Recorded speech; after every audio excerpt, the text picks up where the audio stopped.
আসসালামু আলাইকুম গাইস, সবাই কেমন আছেন? আশা করি অনেক ভালো আছেন। তো গাইস, ফাঁকি নামের ভালোবাসার গল্প আজকে পর্ব 2। যারা নতুন আছেন, আগের পর্বটা মিস করেছেন, তাদের জন্য আমি এই ভিডিওর পিন কমেন্টে আগের ভিডিওটা দিয়ে দেব। তো গাইস, আর বেশি কথা না বলে চলুন ভিডিওটি শুরু করা যাক। রিয়ার এখন আগের মতো নেই। একসময় যে রিয়া হৃদয়কে অনেক বেশি অবহেলা করেছিল, সেই রিয়া এখন রাতের বেলায় একা একা বারান্দায় বসে অনেক বেশি কান্না করে। অন্যদিকে হৃদয় নতুন করে নিজেকে গড়ে তুলছে। অনেক অপমান আর অবহেলা বুকে নিয়ে নিজেকে এখন সাফল্যের পথে হেঁটে নিচ্ছে। কিন্তু তার চোখেও রিয়ার স্মৃতি ভাসে, এমনকি চোখের জলটাও লুকিয়ে রাখে সফলতার আড়ালে। এভাবেই কেটে যায় কিছুদিন। একদিন রিয়া পুরনো চিঠিগুলো পড়তে যেয়ে একদম ধমকে যায়। একদিন হৃদয় লিখেছিল, আমি শুধু তোমাকে ভালোবাসিনি রিয়া, আমি তোমাকে আমার জীবন ভেবেছিলাম। যা আমি তোমাকে কখনো বোঝাইতে পারি নাই রিয়া, তুমি একদিন দেখে নিও, আমার চেয়েও অনেক বেশি তোমাকে কান্না করতে হবে। রিয়া তখন বলল। রিয়া চিঠিটা পড়ার পর রিয়ার চোখ দুটো একদম ভিজে যায়।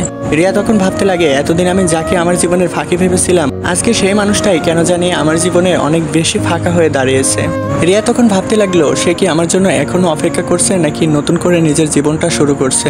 এভাবেই কেটে গেল অনেকগুলো দিন। রিয়া একদিন অনেক ভেবেচিন্তে সেই পুরনো ঠিকানায় যেয়ে দাঁড়ায়, যেখানে হৃদয় রিয়ার জন্য অনেক বেশি পাগল ছিল। সে জানে হয়তো হৃদয় আর ওখানে থাকে না, তারপরেও যেতে চায়, ক্ষমা চাওয়ার জন্য নয়, শুধু নিজের কষ্টটা হৃদয়ের চোখে দেখানোর জন্য।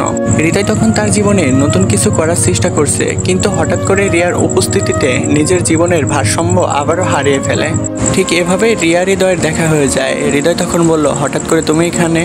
রিয়া তখন বলল, হ্যাঁ হৃদয়, তোমার সামনে দাঁড়াতে আমার অনেকগুলো বছর লেগে গেল। হৃদয় তখন রিয়াকে বলতেছে, আমি তোমাকে ঘৃণা করি না রিয়া, কিন্তু তোমাকে আর ভালোবাসি না। হৃদয় তখন দীর্ঘ একটা শ্বাস নিয়ে বলে, রিয়া তোমাকে আমি অনেক আগে ক্ষমা করেছি, কিন্তু আর ফিরে যাওয়া সম্ভব নয়। রিয়া তখন বুঝতে পারে হয়তো জীবনে ক্ষমা পাওয়াটা অনেক সহজ, কিন্তু ভাঙা বিশ্বাস জোড়া লাগানো এটা অনেক বড় কঠিন, যেটা এখন আমি হাড়ে হাড়ে বুঝতে পারতেছি। হৃদয় তখন রিয়াকে বাই বলে চলে যায় ওখান থেকে। রিয়া তখন ওখানে দাঁড়িয়ে হৃদয়ের দেওয়া পুরাতন মেসেজ আর ছবিগুলো দেখে কান্না করতেছিল আর ভাবতেছিল, হৃদয় এখন আজকে অনেক বেশি পাল্টিয়ে গেছে। শহরের ছোট্ট একটা কোনায় নিজের ব্যবসা দাঁড় করিয়েছে। সে বুঝে গেছে ভাঙা মন নিয়ে কিভাবে লড়াই করে বেঁচে থাকতে হয়। একদিন রিয়া হঠাৎ করে খবর পায় হৃদয় এখন সফল একটা উদ্যোক্তা হয়েছে আর তার জীবনে একটা নতুন কেউ এসেছে। এটা শোনার সঙ্গে সঙ্গে রিয়ার মনটা একদম ভেঙে যায়। রিয়া তখন ভাবতে লাগলো যে হৃদয় কি এখন সত্যি অন্য কাউকে ভালোবাসে, অন্য কাউকে বুকে জড়িয়ে নেয়। এটা ভাবতে ভাবতে রিয়ার বুকটা হাহাকার করে ওঠে।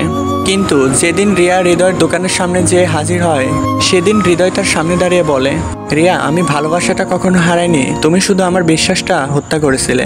রিয়া তখন চুপচাপ দাঁড়িয়ে থাকে, যেন চারপাশে একদম নিশ্চুপ হয়ে গেছে। হৃদয় ধীরে ধীরে তার নতুন জীবনের দিকে হেঁটে যায়, আর রিয়া খাড়িয়ে থাকে তার ফাঁকা হাত নিয়ে, আর ভাবতে লাগে, ফাঁকি দেওয়া ভালোবাসার সমস্ত ভার এখন আমি বুকের ভিতর নিয়ে কি করব। রিয়া তখন ওইখান থেকে চলে যায়, আর হৃদয় তার বাসায় যেয়ে ভাবতেছে, আমি রিয়ার নাম আর কখনো আমার মনে আনবো না, রিয়ার কোনো চিঠি আমার বুকে ধরে রাখবো না, আমি আমার নতুন জীবনটা অনেক সুন্দরভাবে সাজিয়ে নেব। এভাবেই কিছুদিন যেতে লাগলো। হঠাৎ করে হৃদয় রিয়ার সঙ্গে দেখা হয়ে যায় আবারও। রিয়া আসে চোখে পানি নিয়ে। তখন রিয়া বলতে লাগলো, হৃদয়, আমার ভুল ছিল, কিন্তু তুমি ছাড়া আমার জীবনে আর কিছুই ছিল না, প্লিজ হৃদয়, আমাকে মেনে নাও। হৃদয় চুপচাপ তাকিয়ে থাকে। তার চোখে না আছে কোনো রাগ, না আছে কোনো অভিমান, শুধু এক নিঃসঙ্গতা। হৃদয় তখন আস্তে করে বলে, আমি তো সেই দিনই ভেঙে গেছিলাম যেদিন কলেজের ভিতর তুমি অন্য একটা ছেলের হাত ধরে ঘুরতেছো। সেদিন বিশ্বাস করো, কেন জানি আমি বেঁচে থেকেও মরে গেছিলাম। আর এখন এসে তুমি রিয়া আমার মন গলানোর চেষ্টা করতেছো, এটা কখনো সম্ভব না রিয়া, তুমি চলে যাও। রিয়া দাঁড়িয়ে থেকে চুপচাপ কান্না করতে থাকে। আর রিয়া হৃদয়কে বলে, তুমি চাইলে আমি নতুন করে আবার সবকিছু শুরু করব, প্লিজ একটা সুযোগ দাও।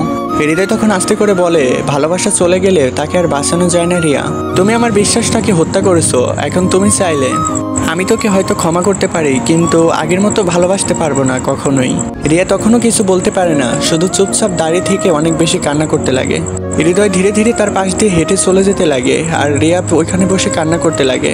রিয়া হঠাৎ করে পিছে থেকে বলে ওঠে, হৃদয়, তুমি একটা কথা মনে রেখো, আমি তোমাকে ফাঁকি দেই নাই, আমি শুধু বুঝতে ভুল করেছিলাম আমার জীবনে কাকে বেশি প্রয়োজন ছিল।